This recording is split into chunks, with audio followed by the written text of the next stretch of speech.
በጣም በቃ እናንተ ይሄንን እንድታውቁ ነው የምፈልገው። ሰው የሚሰጣችሁን ክብር ሰው የሚወረወረባችሁን ድንጋይ ምንም አይደል። እንደሚወረወረው ድንጋይ እኔ ሁሉ የሚያጠቃ ቢሆን ኖሮ ገና ድሮ ይህንን አገልግሎት አፍንጫው ላይ ወርወሬ ነበር የሚሄደው። ግን እኔን የሚያይዘኝ የኢየሱስ ክርስቶስ ፍቅር ነው። እሱ የከፈለውን ዋጋ ነው። ወደ እሱ ስመጣ መለሰህ ትከብራለህ፣ እንዲህ ትሆናለህ ብሎ ያባበለኝ ነገር የለም። ወድጄ ፈልጌ ነው። የእኔ ወገኖች እናንተ አገልጋዮች ናችሁ፣ ሰባኪዎች ናችሁ፣ አስተማሪዎች። ነቁጥም ያክል ለምታገኙት ክብር ወይም ሳንቲም ወይም ክብር ብላችሁ አትድከሙ። it's not worth it። አይበቃም። አሁን እኔ ያለፍኩበትን ገና አንድ ጊዜ አሁን 1 ሰዓት ሙሉ ብታጨበጭቡልኝ ይሄ ከሆነ ምን ያደርግልኛል? ከዛ የበለጠ ነገር ነው የምፈልገው ማለቴ ነው ጌታዬ የሚሰጠኝ። እናንተ ግሩም ያላችሁኝ። ኢየሱስ ደግሞ መለሰ ፋንድያ ብሎ ካለኝ ፋንድያ ነኝ። እሱ ያለው ይበልጣል። እናንተን ሞሳ ሰራኋችሁ፣ አስመስዬ ቀረብኩላችሁ። እናንተን አታለላችኋለሁ፣ ኢየሱስን እግዚአብሔርን ግን አላታለለው። ሞቲቬን ያውቃል ውስጤን። እቺ መለሰ ለዚህ ለምንድን ነው? ስለዚህ ከዚህ በኋላ ዘመናችሁን ሙሉ ስታገለግሉት ለምድራዊ ነገር፣ ለክብር፣ ለጭብጨባ፣ ለምታገኙት መፍትሄ፣ ለምታገኙት ጥቅም የምትሆን ከሆነ ዋጋ የለውም። ስለዚህ የእግዚአብሔርን ክብር እንዳትሻሙ። ጳውሎስ በከንቱ ውዳሴ ምክንያት አንድ እንኳን አታድርጉ ሲል ይመክረናል። ፊልጵስዩስ ምዕራፍ 2 ቁጥር 3 በከንቱ ውዳሴ ምክንያት አንድ ነገር አታድርጉ። ለሰው ምስጋና፣ ለሰው ጭብጨባ ካባና ልበስህ የሚሉኝ ሰዎች አሉ። ይሄ ደግሞ በምድር ካባ ልበሳችሁኝ በላይ ያለውን ካባ እንዳታሳጡኝ። የእናንተ ካባ አልፈልግም። ዛሬ ይሄ የቤተ ክርስቲያን ስርዓት ሆኗል። በጣም በጣም በጣም በጣም በጣም ትክክል ያልሆነ ነገር። አሜሪካንም ሀገር ብዙ ዓመት አይቻለሁ። አንድ ነገር ሰውየው ካባ ሲለብስ አላየም። ይሄንን ሰው የተጠማ ይሆናል። የኔ ወገኖች እባካችሁ የራሳችሁን ሕይወት ጠብቁ። የክርስቶስ ካባ ይሻላል። የሰው ካባ ዋጋ የለው። እሺ ብላችሁ አትቀበሉ። አሁን የክርስቲያን ትራዲሽኖች ሁሉ ተለውጧል። በጣም ብዙ ያሰባበኩ ስርዓት ከዛ የሄዱ መለቃቀሙ ሁሉ ብዙ ተበላሽቷል። ይህም ክብር መፈለጉም በጣም አንደኛው እንቅፋት ነው። ከንቱ ውዳሴ የሚለው ቃል በግሪክ ቃል ባዶ ወይንም ዜሮ ማለት ነው። ከንቱ ውዳሴ፣ በከንቱ ውዳሴ ምክንያት አንድ እንኳን አታድርጉ ሲል ከንቱ ውዳሴ የሚለው ቃል በግሪክ ባዶ ወይም ዜሮ ማለት ነው። ዜሮ በትልቁም በትንሹም ዜሮ ነው። ጧቸዋል ይታያቸዋል። ምንድን ነው? ዜሮ ነው። ትንሽ ነች። አገደለ ትልቅ ልስጣችሁ ብዬ ባረገው ምንድን ነው? ዜሮ። ትልቅ ዜሮ ማለት ነው። ትልቅ ዜሮ። ዛሬ ከንቱ ውዳሴ ማለት ዜሮ ነው። በከንቱ ውዳሴ ምክንያት አንድ እንኳን አታድርጉ። ካባ አትልበሱ። ሰዎች እናንተ ስትሰብኩ መጽሐፍ ቅዱሱን ተከትለው እናንተ ባዶቻችሁን እንድትገቡ እንዲያከብሯችሁ። መሬት ተከፍቶ ቢውጠኝ ይሻለኛል። በጣም ያስደንቀኛል። እኔ የማውቀው ክርስትና መጽሐፍ ቅዱሱን እንኳን ለመሸከም ሌላ ተሸካሚ ያስፈልገኛል ብዬ መቀመጫዬ ላይ ስቀመጥ ጎንበስ ብሎ መጽሐፍ ቅዱሴን ያቀብለኛል። ከንቱ ዜሮ የከንቱ ከንቱ ነው። ተስማማላችሁ? አሜን። ስለዚህ እንዲህ አይነት ነገር በክርስትና ሕይወታችሁ ውስጥ አይግባ።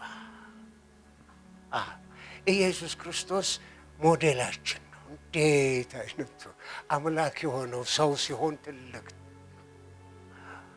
ሰው ወደ ውሻነት ቢለወጥ በጣም ትልቅ ማነስ ነው። እግዚአብሔር አምላክ ሆኖ ወደ ሰውነት ተለወጠ፣ ትልቅ ዝቅ ማለት ነው።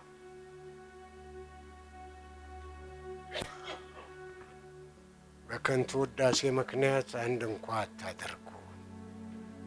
ከንቱ ውዳሴ ማለት ባዶ ወይንም ዜሮ ነው። እንዲህ አይነት ነገር ፈተና ሲመጣባችሁ ዜሮ ሊያስታቅፈኝ ነው፣ ዜሮ አትፈልጉ። ሰው የሚሰጣችሁ ዜሮ ነው። እግዚአብሔር የሚያከብራችሁ ሙሉ ነው። ጳውሎስ ራሱን ሲገልጽ በእኔ ወይም በእኔ ሥጋዊ ባህሪ ምንም መልካም ነገር እንደሌለ አውቃለሁ። ዋው! ተመልከቱ ስለ ራሱ። ከእኔ የበለጠ እናንተ እኔን አታውቁኝም። ከጳውሎስ የበለጠ ጳውሎስን አናውቀውም። እሱ ያለው በእኔ ወይም በእኔ ሥጋዊ ባህሪ ምንም መልካም ነገር እንደሌለ አውቃለሁ። እኔ ዜሮ ነኝ፣ ምንም የለኝም። ግን ጳውሎስን እንመልከተው። ጳውሎስ የዘመኑ ሊቅ ነው። መጽሐፍ ግማሽ አዲስ ኪዳን ግማሹን የጻፈ እሱ ነው። አንዱ ጳውሎስን ሲገልጸው የዘመኑ 10,000 ክርስቲያን አንድ ጳውሎስን አያክልም።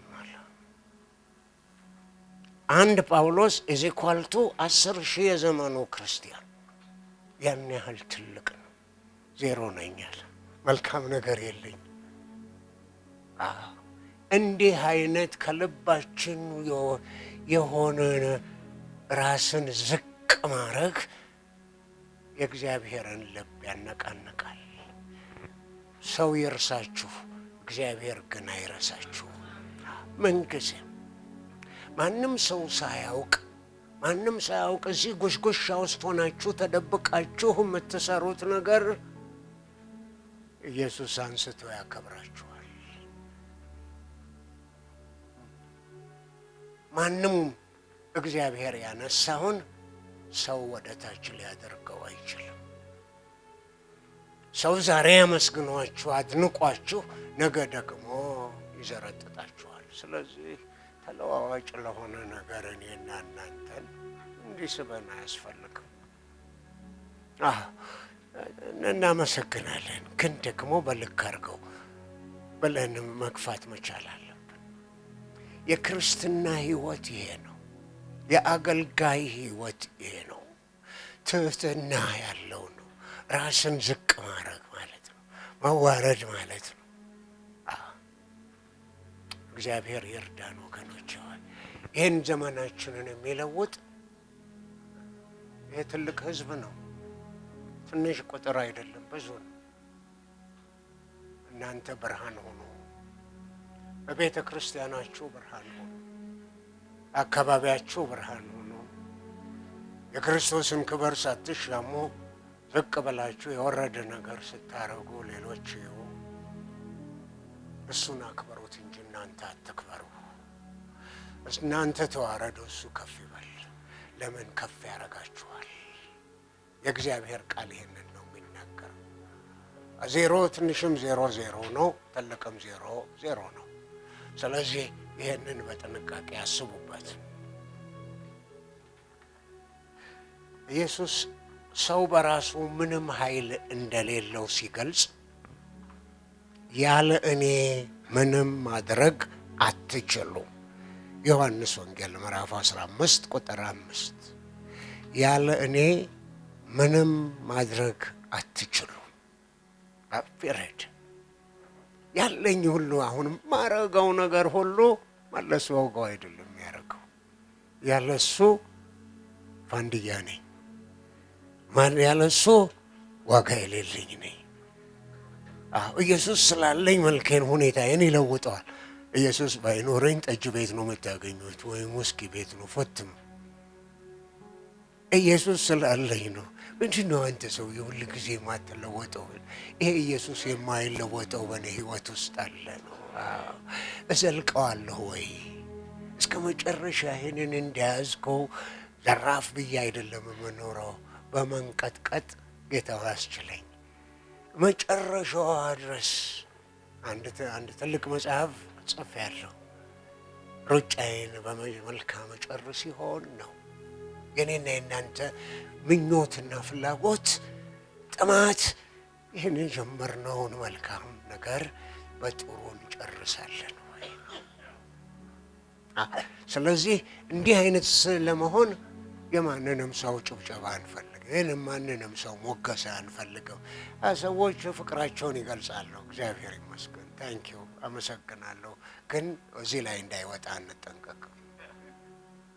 አይመስላችሁ? አንዳንዴ ምስጋናም ሲበዛ ለእኔ ስትሉ አታመስግኑኝ። አዘርጥጦኝ ማለት አይደለም። እንዲሁ ተውኝ፣ እሱ ያመስግነኝ። በሱ ፊት ስቀርብ ዋጋ የሌለኝ እንዳልሆነ እንዲሁ ሾዊ ሆኜ ብቻ ሁሉም እንዲያይ ከዚህ እዚያ እንደ ሽንጣ ዘልዬ እዚያ ሲሄድ ኩም መል ከሆነ እንዴት አይነት የሚያሳፍር ነገር ነው። እግዚአብሔር ይጠብቃል ወንድሞች፣ እግዚአብሔር ይጠብቃል። ዛሬ ብዙ የጠፉ ክርስቲያኖች ቤተ ክርስቲያን ውስጥ በዝተዋል። ብዙዎቹ አሁን ያዙኝ ልቀቁኝ የሚሉት እንዲህ የሚሉት ሁሉ ሌላው። እሺ እንቀጥል።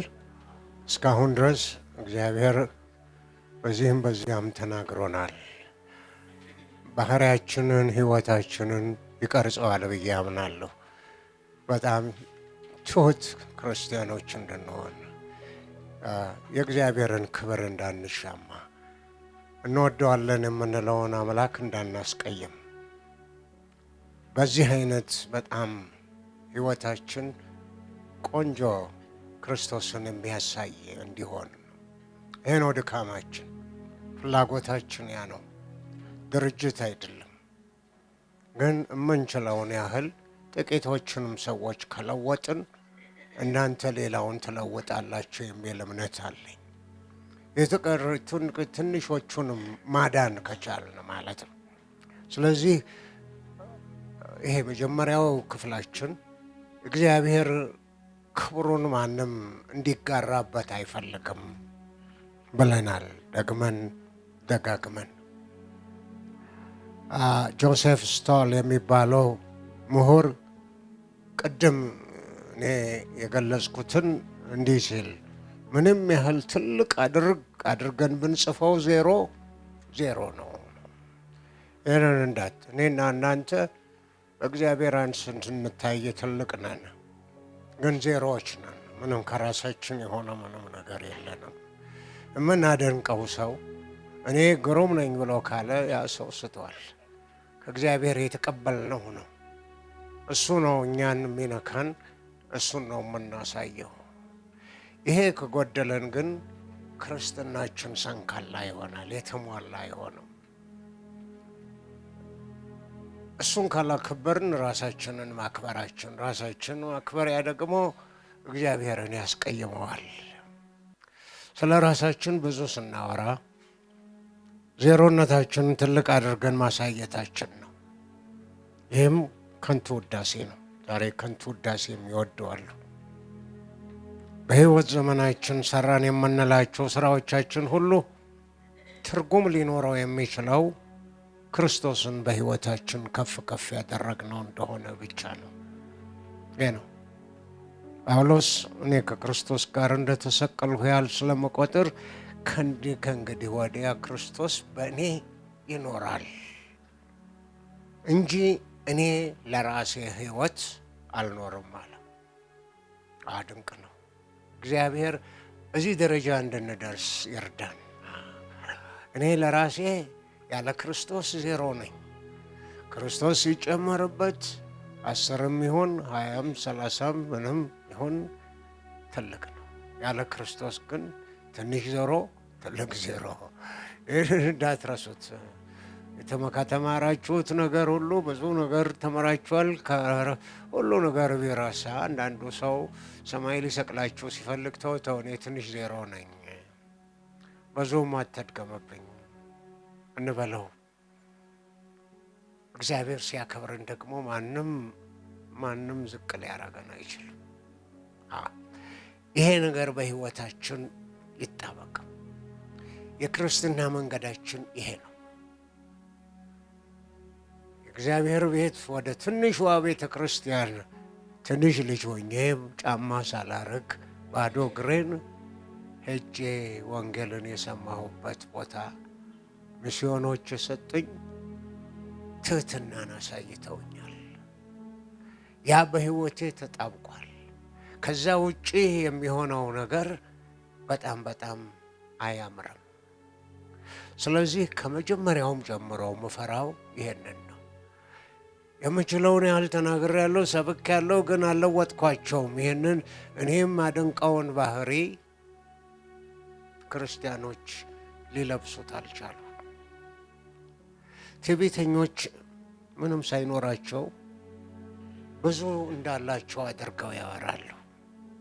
የሰሩትን፣ ያደረጉትን፣ ያገኙትን ከሆነው በላይ አሳምረውና ቀባብተው አተልቀው ያሳያሉ። ስለ ራሱ ብዙ ማውራት የጌታን ክብር መሻማት ነው። ለዚህ ነው ሐዋርያ ያዕቆብ ትምክህት ሁሉ ክፉ ነው ያለው። ያዕቆብ ምዕራፍ 4 ቁጥር 16 ክፉ ነው። እሺ እንቀጥልና የእግዚአብሔርን ክብር መስረቅ እግዚአብሔርን በጣም ያስቆጣዋል። ይሄ ኃያል አምላክ እንዴት እንደዚህ ሲወደን ነፍሱ እስኪወጣ ሲወደንና አንድ ልጁን ወደ ምድር ልኮ ሰው እንዲሆን አድርጎ እኔና እናንተን ያዳነንን አምላክ እንዴት አድርገን እናስቆጣዋለን ነው። ትዕቢተኞች ምንም ሳይኖራቸው ብዙ እንዳላቸው አድርገው ያወራሉ። የሰሩትን፣ ያደረጉትን፣ ያላደረጉትን ከሆነው በላይ አሳምረውና አተልቀው ያወራሉ። ተጠንቀቁ። ስለ ራሱ ብዙ ማውራት የጌታን ክብር መሻማት ነው ብያለሁ። ያዕቆብ ትምክህት ሁሉ ክፉ ነው አለ። ክፉ ነው፣ ያጋጨናል። ሰዎች ሲያዩስ የምናረገው ነገር ያስቀይማል። እግዚአብሔር ለእኔና ለእናንተ የተሰበረ ልብ ይስጠን፣ ስክን ያለ ሕይወት። እግዚአብሔርን መክበር ያስቆጣዋል ብያችኋለሁ። በሕይወታችን ትልቅ ስህተት የምንሰራው ለእግዚአብሔር የሚገባውን ምስጋና እና ክብር ለራሳችን ስናደርግ ነው። ክብር ለሚገባው ጌታ ክብር መስጠት ተገቢ ነው። እግዚአብሔር ክብሩ በዓለም ዙሪያ እንዲታይ የወሰነ ስለሆነ ማንም የእርሱን ክብር እንዲሻማበት አይፈልግም። በሁኔታችን በምናደርጋቸው ነገሮች ሁሉ የእኛን ሳይሆን የእርሱን ክብር ብቻ እንድናሳይ ነው። ብዙዎቻችን እኔን ጨምር ልንገራችሁ፣ ሙሴ ወደ ተስፋይቱ ምድር ያልገባበት ምክንያት ይቆረቆረኛል። አልጨከነበትም እግዚአብሔር። እኔ እንጃ ስንቶቻችሁ አስባችሁት ይሆናል። ሙሴ ያን ሁሉ መከራ ያን ሁሉ ድንቅ ነገር አድርጎ እንደሱ ትሁት ያለ ሰው የለም ብሎ ተብሎለት ሌሎች ተራ ሰዎች ወደ አዲሲቷ ምድር ሲገቡ እሱ ተከለከለ። አልጨከነበት አልኩ። ትክክል አይደለም ለማለት ይቀጠናል። እግዚአብሔር ያደረገው ግን እግዚአብሔር ነውና እሱ አይሳሳትም። ትክክል ነው። አሁን ጥቂት ምስጢሩን ለመግለጽ እሞክራለሁ። ይህን ከሚያስቡ ሰዎች መካከል አንዱ እኔ ነኝ። እግዚአብሔር ሙሴ ሁሉ መከራ ደርሶበት እንዲሁ በሩቅ ታያታለህ እንጂ አዲስቷ ምድር አትገባበትም አለው። አንድ ትንሽ ስህተት በመስራቱ እንዴት ይህን አይነት ከፍተኛ ቅጣት ይሰጠዋል በማለት ቅሬታቸውን የገለጹ ብዙ ይኖራሉ ብዬ አስባለሁ። ከዛ ውስጥ አንዱ እኔ ነኝ።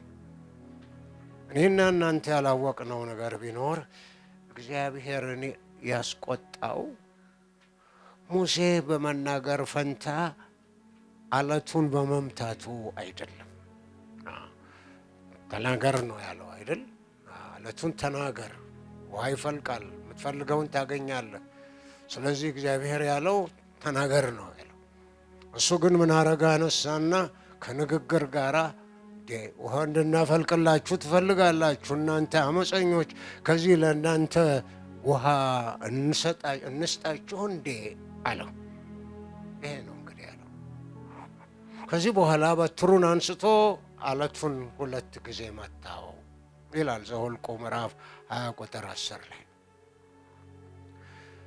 ሙሴ ውሃ እንስጣችሁ እንዴ ሲል ራሱን ያቀረበው ውሃ ለማፍለቅ ኃይል እንዳለው አድርጎ በመናገሩ ነው። በመናገር ፈንታ ስለመታው አይደለም ያለው። ውሃ እንስጣችሁ እንዴ? ውሃ የሚሰጥ ማን ነው? እግዚአብሔር ነው። አሁን እሱ ውሃ የሚሰጥ ውሃ አፍላቂ ነው። ሙሴ ምን ነካው? ውሃ እንስጣችሁ እንዴ? ማነህ አንተ ደግሞ ውሃ ማፍለቅ የምትችል? ይሄ ራሱ ለእኔና ለእናንተ በጣም ትልቅ ትምህርት ይሰጠናል። ውሃ የሚያፈልቀው እግዚአብሔር እንጂ ሙሴ አልነበረም። ይሁን እንጂ እግዚአብሔር የሚያደርገው እግዚአብሔር የሚያደርገውን እርሱ እንዳደረገ አድርጎ በመናገሩ እግዚአብሔርን አስቆጣው። ለዚህ ነው እግዚአብሔር በጣም የተቆጣው፣ ወደ ተስፋይቱ ምድር እንዳይገባ ያደረገው። ለእግዚአብሔር የሚገባውን ክብርና ምስጋና ነጥቆ ለራሱ መውሰድ ሲሞክር ነው። ለእኔ ትልቅ ከብዙ ጊዜ ጀምሮ ትምህርት ሰጥቶኛል እና በጣም የምጠነቀቀውም ለዚህ ነው። ይሄ እግዚአብሔርን ያስቆጣው። አገለግለዋለሁ የምለውን አምላክ ላስቆጣው አልፈልግም። የማገለግለው ለራሴ ጥቅም ከሆነ ፋይዳ የለው። እኔ ወገኖቼ ነው በጣም ከህይወታችሁ ጋር ይጣበቅ። እግዚአብሔር ደግሞ ከፈለገ እኔና እናንተን ሊያከብር ሰው የቀበረንን እሱ ከጉስቁሻ አውጥቶ ይጠቀማል። ወደ ላይ ያወጣና ያሳየናል። የሚያከብረን እሱ ነው። ራሳችንን አናክብር ነው። ራሳችንን አናሳይ። ሰው ሊደብቀን አይችልም። እኔም ታሪከኛ ነኝ ብዬ እጄን ማውጣት አያስፈልገኝም። በዝምታዬ ውስጥ እግዚአብሔር ያከብረኛል። በመሯሯጤና ዓለም ዘራፍ እኔ ኢንተርናሽናል ሰባኪ ነኝ ያዙኝ ለቁቆኝ በማለት አይደለም። እግዚአብሔር እንዲህ አይነቱን ፋንድያ ነው የሚለው። ስለዚህ ነው ወገኖች እንደክማለን፣ እናገለግላለን። ግን አገልግሎታችን ለራሳችን ክብር ፍለጋና ጥቅም ፍለጋ ከሆነ አይገባም። በእውነት ብዙ ድካም አለበት። ይሄ ነው እንግዲህ በጣም በጣም በጣም ጥሩ ትምህርት ለኢትዮጵያ ክርስቲያኖች፣ በተለይ ለአገልጋዮች ይሄንን እንዳንረሳው።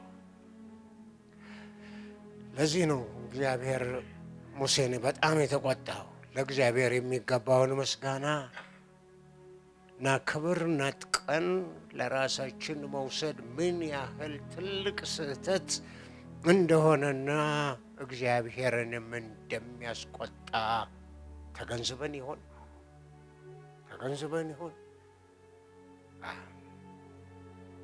ሄሮድስ ለእግዚአብሔር የሚገባውን ክብር ለእርሱ ለመውሰድ በመሞከሩ እግዚአብሔር በሄሮድስ ላይ የወሰደውን ከፍተኛ እርምጃ ተመልከቱ። ይህን ብዙ ጊዜ አንብባችሁታል፣ ታውቁታላችሁ። ግን ይህን ያህል አጥብቃችሁ እንደሚገባ አልወሰዳችሁትም ይሆናል።